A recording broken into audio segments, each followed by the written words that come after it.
Hey, good morning, Tom. How are you this morning? Good morning, Rich. Doing fine.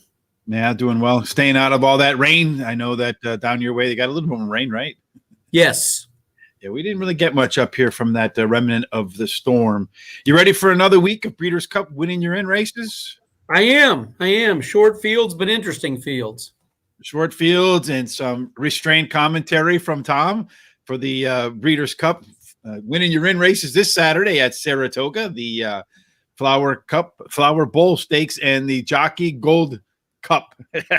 Jockey Club Gold Cup. Too many different words for me this morning, early in the morning. My brain hurts from doing too much work. And I do some sports betting, and I took the over in a game because there's a little trick that I do for overs in college football games. And do you remember what Peyton Manning said about field goal kickers? Yes, when it was Vanderjagt, they're all idiots. The idiot field goal kicker. Well, the idiot field goal kicker for Arizona State. He's probably not an idiot. He's probably just a great kid, but just using the Peyton Manning, I guess, description of field goal kickers, missed an extra point, and I lost by the hook. So my brain hurts this morning, Tom. Oh no! Yeah, there's nothing worse than the field goal kicker missing the extra point and losing by the hook. But anyway, there won't be any hooks in the horse racing today. So let's get started with the first one on the calendar or on the card. That's race number 11 at Saratoga on Saturday, as I mentioned. That is the Flower Bowl Stakes. That's a 1 3/8 on the inner turf course.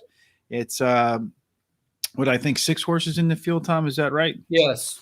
6 horses. I think 7 horses in that field. 7. I'm sorry, 7. Yes. 6 in the next race. So yes, as we like to do always with this is have put together a profile of a winner. So let's take a quick look at the profile of a Flower Bowl winner.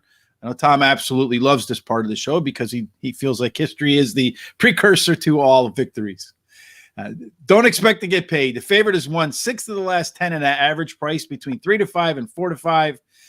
But don't stray too far away from the post-time favorite if you do, because the last 10 champs went off at no odd grades, no odd higher than 3 to 1. Then stalkers and closers get the hardware. It's more likely the winner will go from worst to first and gate to wire. Did you know, Tom, Laughing is the only one in the last 10 years to take them from post to post? Meanwhile, 4 of the last 10 winners were either last 2 times or second to last at the quarter pole, and 8 of the last 10 were middle of the pack or back after the opening quarter. And if you're a trainer kind of guy, it's probably going to be Chad Brown because he's won 6 of the last 10, including 5 of the last 7, only to be interrupted by Claude McGahee twice. And then finally, Irad Ortiz or John Velasquez will likely be the winning jockeys as the duo have 3 wins each. Let's take a quick look at what the pace might look like. Here's what I see as the early pace. It looks to me like La Signare could have a significant early pace advantage over Lovely Luckily. Those 2 should get out. And then the next 3 should be right behind. Constantana, Warlike Goddess, one of my favorite names for a horse, My Sister Nat. And on the way home, Warlike Goddess is going to have the strongest legs late. You see anything there, Tom, that you disagree with? You think I'm crazy for putting in that order? No. I think the speed. I think the 5 is going to have to take this field to the front. That's the only way this 5 wins. Now, the 1 was a speed horse when she was 3. She's kind of rated, but I think she kind of falls into this whole thing. And of course, obviously, the 2 horses, not going to be in the speed at all, but it's kind of just a closing thing. We just really don't know what that horse has. Mm-hmm. Yeah, from looking at it, I wasn't too impressed for the international horse there. And you're right, no idea where it's going to be. So let's go ahead and break down the field, Tom, of the Flower Bowl Stakes, grade 1, $600,000 purse. As we mentioned, La Signare is the number 1 horse. Shows like it's going to have, I know that you look at the past performance lines, they're kind of deceptive. It doesn't look like the horse is going to flash speed, but if you look at those early pace figures, it does have the best early pace. And so many times I'm shocked, when I do the math, that it actually works out the way the math says versus what the past performances say. But what do you see in La Signare that you like or you don't like? Well, this horse just doesn't know how to win. 3 career wins in 19 starts, hasn't won since March of 20. The last 3 races, she's done better than she did last year. The Diana, I can find an excuse for. The Gamely, kind of the same thing when they shipped it to California, which Brendan Walsh likes to do. The Jenny Wiley, no excuse to lose that day. This horse is possible speed. I just don't like the distance. This horse is stretching out, never run this distance before, does not know how to win. I think this is a horse that could run at the bottom of the ticket, but I don't think it's somebody that's going to be, hey, this horse is a win contender. I don't think with the 5 in here, she's going to be able to take this field gate to wire. It's kind of difficult to look at what's going to happen. This is the first year Naira's made the change. These 2 races have always been later in the year, late September, early October at Belmont. Now they're at Saratoga. So you start over on the back stretch. In the middle of the back stretch, she will have an advantage that she'll have an inside track into that first turn of the 3. But I just got to look somewhere else. Yeah, I just look to first start off a layoff. And when you look back at the fresh record, recent, only really one close to winning effort.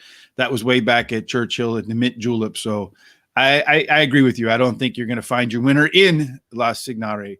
Number 2, American Bridge, coming in from Italy, France, Europe.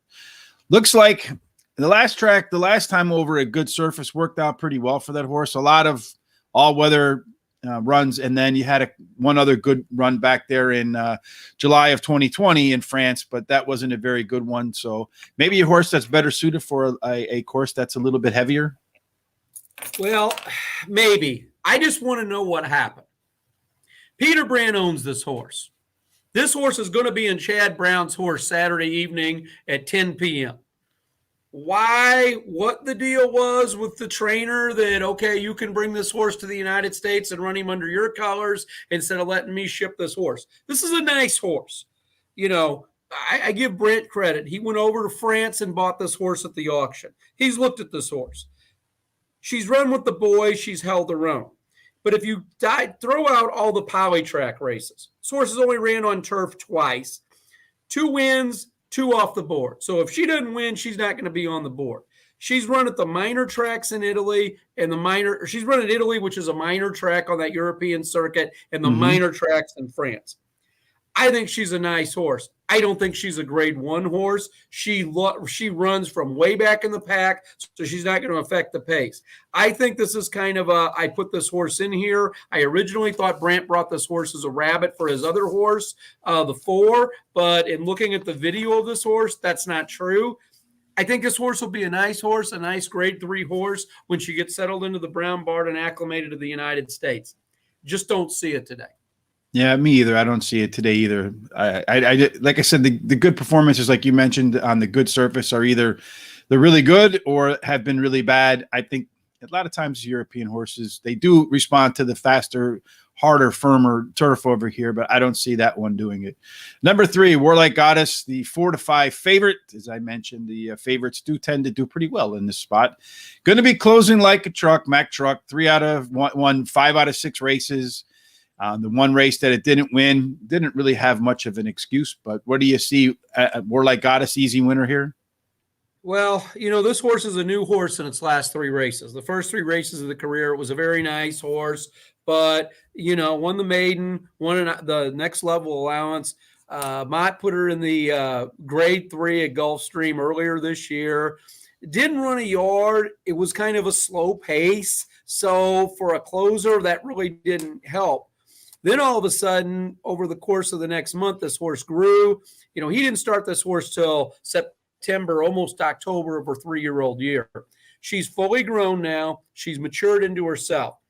She's really shown a lot of good performances. I do like the fact he's had 2 works since the Glen Falls to show that, the bounce might not happen. On paper, you got to look at this horse and say it's the favorite. And it's got to be one of the contenders you've got to look at.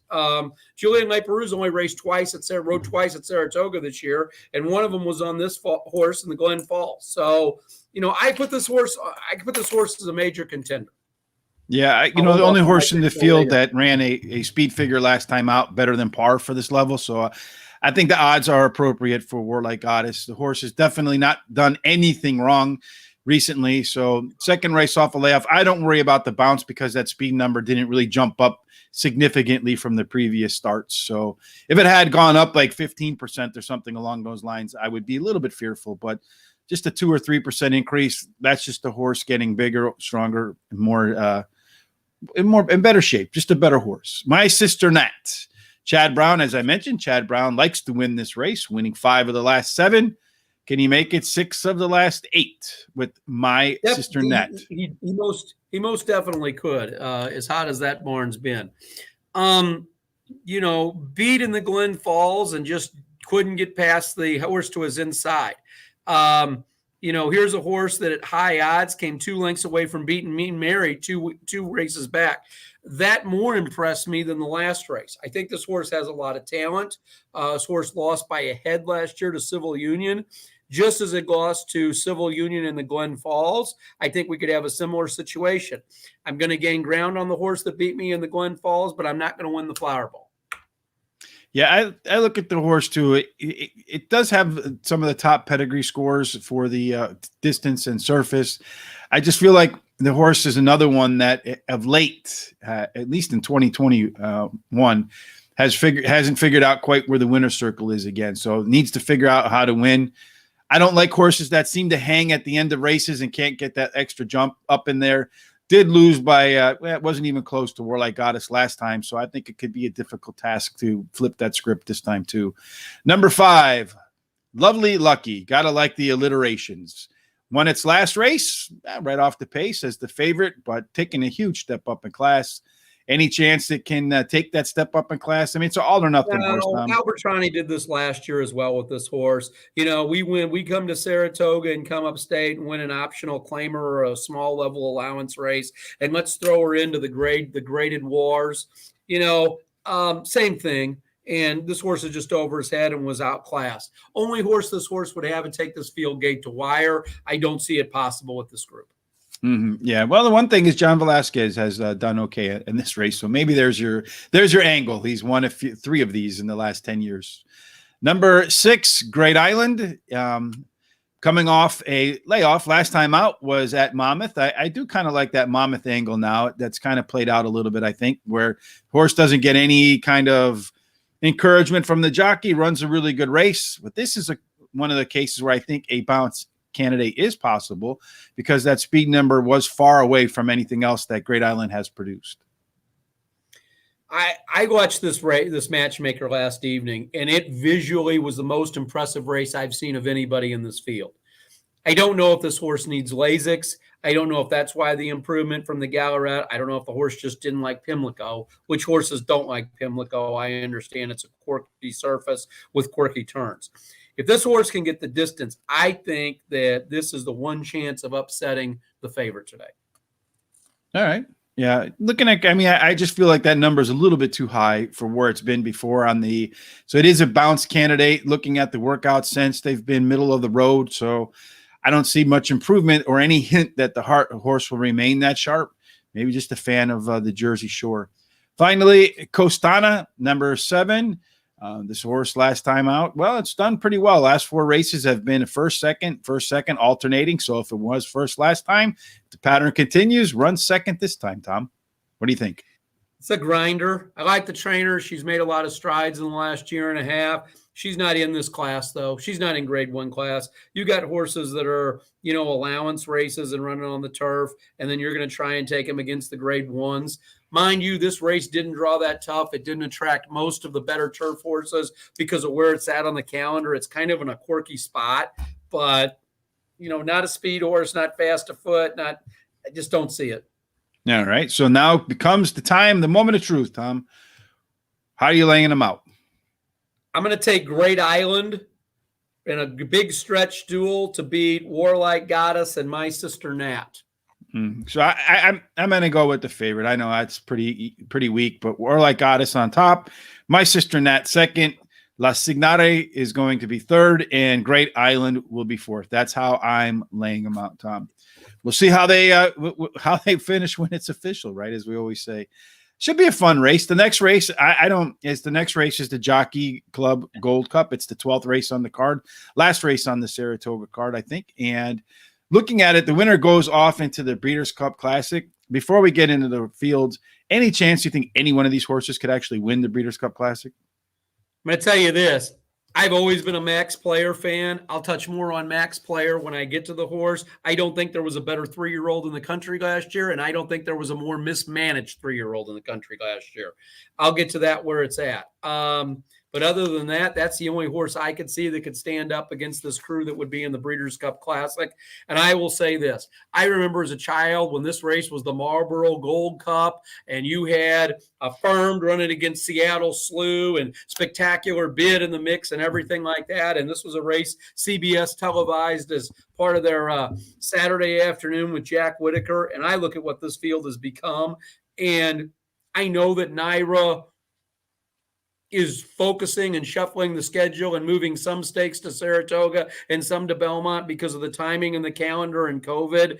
But, move this race back to Belmont, get more of that field that's running that traditional Breeders' Cup Classic prep. I know they run it on the same day as the Pennsylvania Derby, which all of a sudden, because of the West Coast horses coming to that race, all of a sudden people think that race is some just that, and the Cotillion is a place you want to be at Parks 5 weeks before the Breeders' Cup.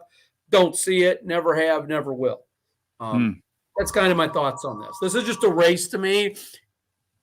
You can take the history and you can take the name of it, and it's great. But this is just a race that I'm looking at as the feature on the card, which is no slouch, but it's not what this race has been historically. Well, historically, it's a good segue there. The profile of a Jockey Club Gold Cup winner, but as you mentioned, it is moved over to Saratoga, so some of this stuff may or may not work. Unless the horse's name is Tonalist, won back-to-back in 2015 and 2015. There's great editing, Rich. Stay away from the favorite on top of the ticket. Tonalist is the only post-time choice to win in the last 10 years. And the other champs gone off about 3-1 to 4-1. But there were a couple bombs in there. Discreet Lover in 2018 at 45-1 and Ron the Greek at 21-1. Had him that day. I had Ron the Greek that day. Well, you probably bet the name. I like the name. More than likely, a stalker closer would get the job done, finding the tape first and 7 of the last 10. However, 2 of the last 4 to hoist the Jockey Club hardware led every step of the way. It doesn't seem to be that any jockey or trainer dominates the this particular race. Timothy Butcher says he's coming in from Haiti. That's a long way. You must be, or Holly. I can't read that. Holly must be hello. How are you doing today? Let's take a look at the pace setup and how that might play out in this particular race. Max Player is probably going to be up on the lead along with the 4-horse. I would say that Happy Savor could be right behind, but I think Max Player probably has a pretty good pace advantage there. Forza Diora on the rail, right behind. On the way home, Night Ops, Forza Dioro, who I think is the favorite, and Forewarned will be the ones with the best late legs.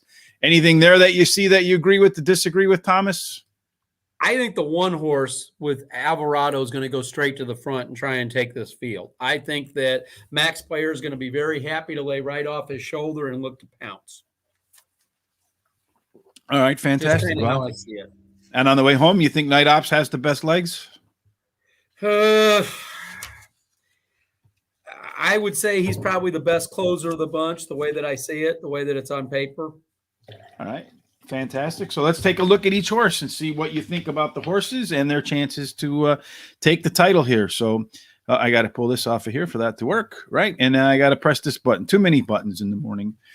Race number 12, the 1 1/4 mile Jockey Club Gold Cup Stakes for $1 million. 1 1/4 mile quarters. You're going to make 2 turns.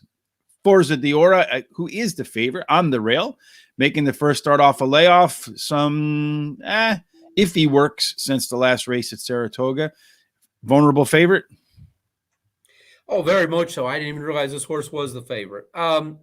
This horse, you could ask yourself what could have been with this horse. This horse has had health issues throughout his career. This horse is a 4-year-old. The end of his 4-year-old years, only made 6 starts. Quite honestly, was very impressive as a 3-year-old or 2-year-old in 19, and then came back and was off almost a year and won. Won 2 races, and then obviously they've had to take some time and get this horse back. You see the last couple of races, the speed figures have improved. He made the year debut very well. Mott does not work his horses very fast at all. But I just think that, I remember this horse being on the Derby Trail and getting beat so bad in the Remsen, and I do think he'll go to the front, but I don't think he'll be able to take this field gate to wire. He's not built to do that. And I just think this horse succumbs to the pace situation today. Yeah.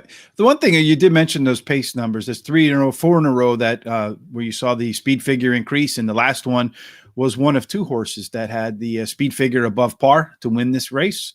The other horse with the speed figure above par to win this race is Max Player. I think Max Player can sit right off the pace and bring the title to the barn.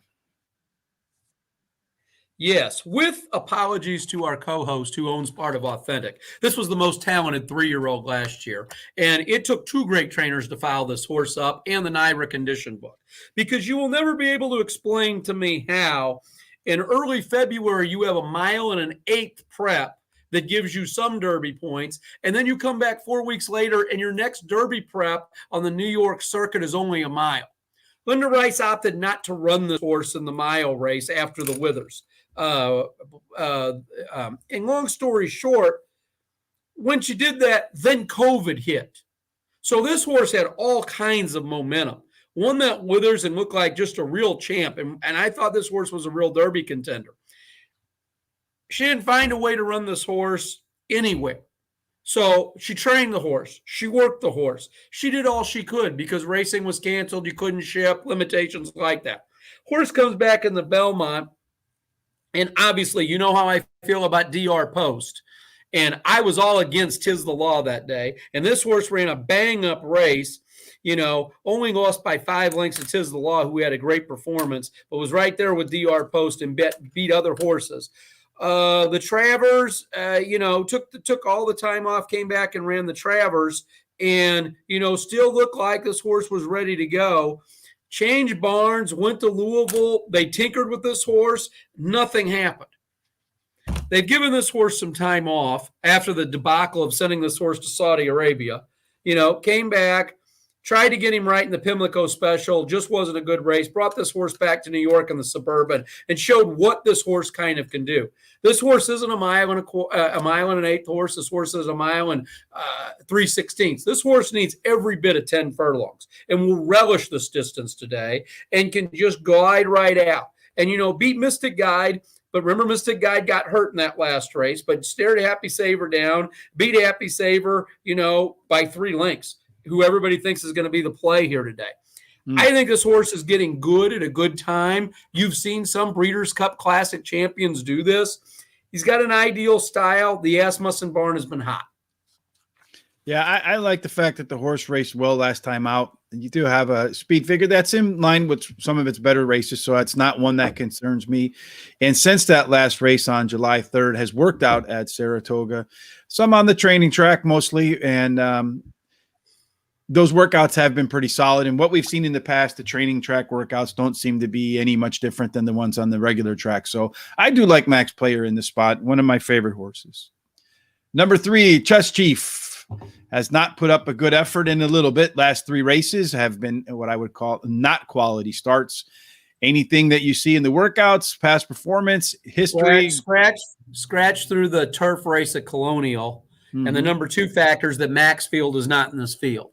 I think this horse is a pretty decent horse. Unfortunately, it's ran into Maxfield, and I think this horse tries so hard to beat Maxfield, it gets off his race. When you look at races that Maxfield's not in, this horse runs a very tactical race, likes to stay to the front. It won a grade 2 in New Orleans this year and beat a nice field, beat Owendale and Enforceable, not slouches. It was able to, run with Jimmy Graham, an optional claimer, which is a little bit below. I do think this horse is a class horse, but doesn't have speed, but it's not in the class of these horses. I agree with you. The horse does have some good pedigree.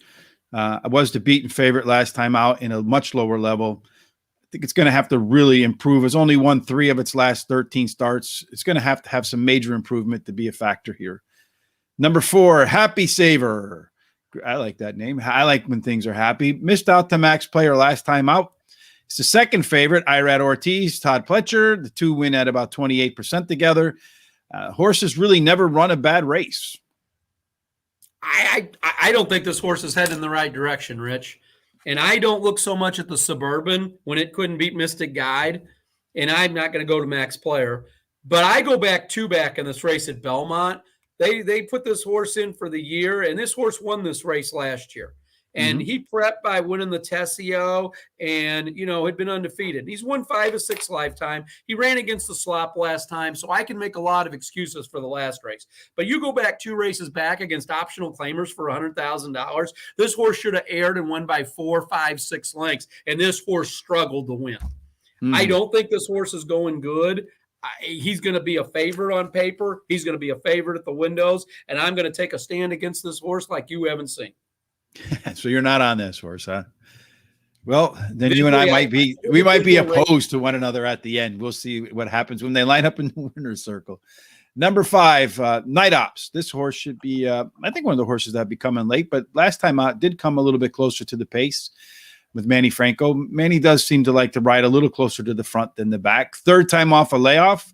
It's been a while since the horse has made it 3 races in a row without a break. You think it's in good form and going to find a winner for Brad Cox?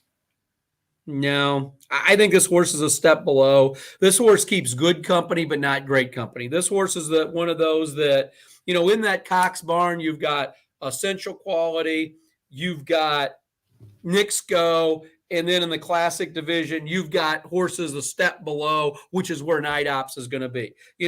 He runs at Oaklawn in the 5th season. He ran in the Cornhusker. He ran in, the Monmouth Cup, the Blame at Churchill Downs.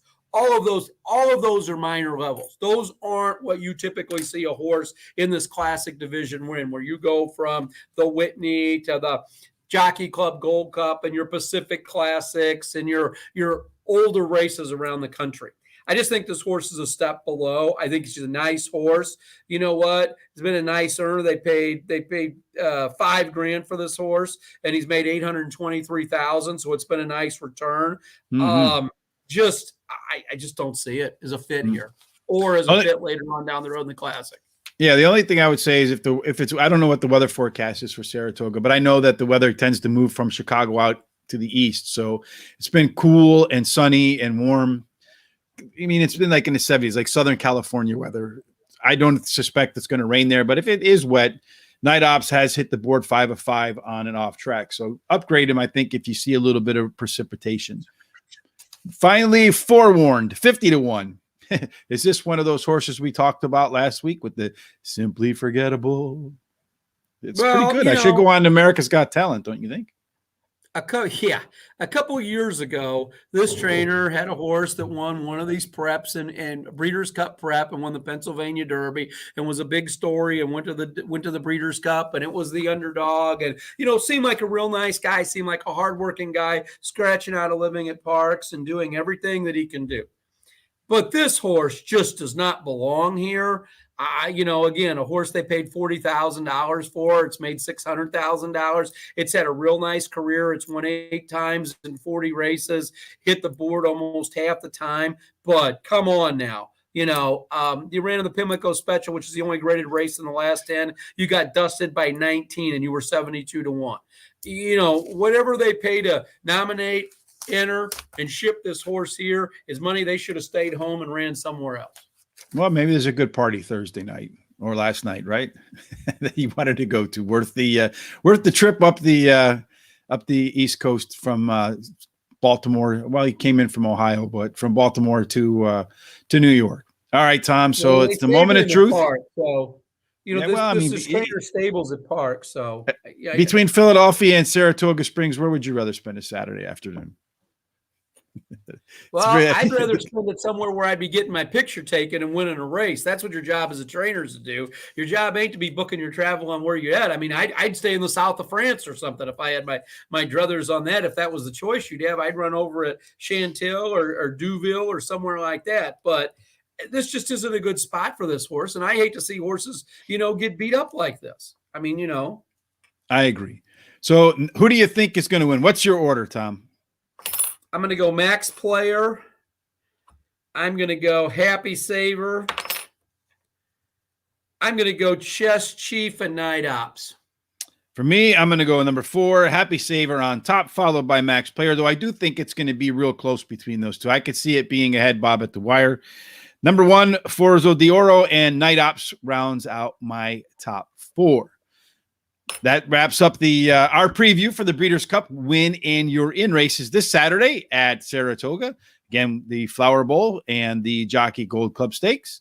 Make sure you subscribe to us if you're watching for the first time on YouTube. Go ahead and hit that subscribe button down there, or you can follow us on Twitter or Facebook at Racing Radar, and also online at horseracingradar.com. A lot of great features there. Today we have a free contest, but it's too late to register for that one. But tomorrow there's a live contest at Saratoga where we'll be doing this sort of analysis between 10 minutes to post for every single race.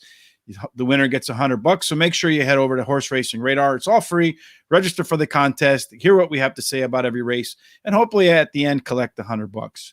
Tom, any parting thoughts before we roll? You know what? I look at these two races as two races. I don't look at them as the Flower Bowl and the Gold Cup, and you can handicap them in that fashion. I don't think any of these 3-year-olds are a classic level. I think that division's pretty talented this year. I do think somebody in our 11th race might stumble up and be a player when they go to Del Mar.